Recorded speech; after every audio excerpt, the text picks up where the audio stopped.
कर शिप्रा मक्खन लगाते हुए बोलती है, पापा जी मैं कल से कोई शिकायत का मौका नहीं दूंगी, बिल्कुल खिले खिले चावल बनाऊंगी और दाल में भी तड़का लगा दूंगी पक्का।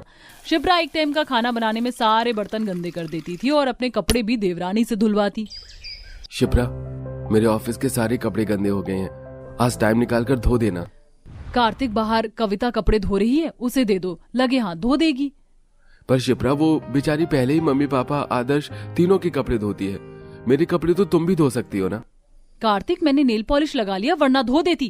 कार्तिक सारे गंदे कपड़े लाकर कविता को दे देता है, जो कि कड़ी धूप में थापी से कपड़े धो रही थी। चारों तरफ गंदे कपड़ों का ढेर जमा था। हे भगवान, ये कपड़े धोते धोते मैं तो पसीने में नहा गई, बस अब खंगालना है। कविता, मेरी 2-4 शर्टें से भी प्लीज धो देना। जी जेठ जी, रख दीजिए। मेरी तो।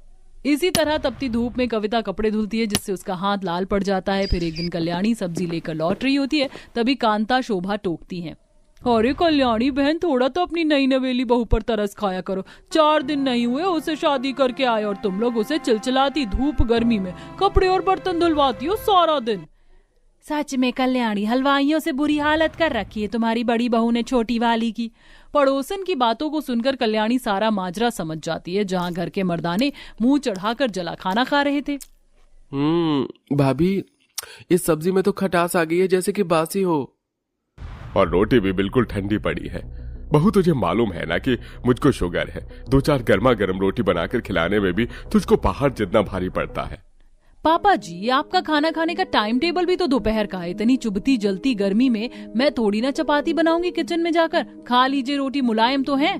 कल्याणी बिना कुछ कहे किचन में जाकर कूड़े का डिब्बा देखती है। कूड़ेदान में सब्जी का छिलका नहीं पड़ा, इसका मतलब शिप्रा बहू ने सबको रात की बासी सब्जी परोसी है। इसकी लगाम मुझे ही खींचनी पड़ेगी। कल्याणी दोनों देवरानी जेठानी को बुलाकर काम बांटती है। मम्मी जी, आपने किस लिए बुलाया है? जल्दी से बता दीजिए, मुझे दोपहर का खाना भी तैयार करना है। शिप्रा बहू, दोपहर का खाना आज तेरी देवरानी बनाएगी, तू जाकर बर्तन मांज ले। और हाँ, घर के सारे कपड़े चादर निकाल कर धो देना, आजकल तेरे बनाए खाने में स्वाद नहीं आ रहा है।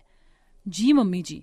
जेठानी मुंह सड़ाकर जलती धूप में बर्तन मांजती और कविता खाना बनाती है। आहा, डेली तपतपाती धूप में कपड़े बर्तन धोकर मेरी तो हालत खराब हो गई थी। आज आराम से ठंडक में खाना बनाऊंगी।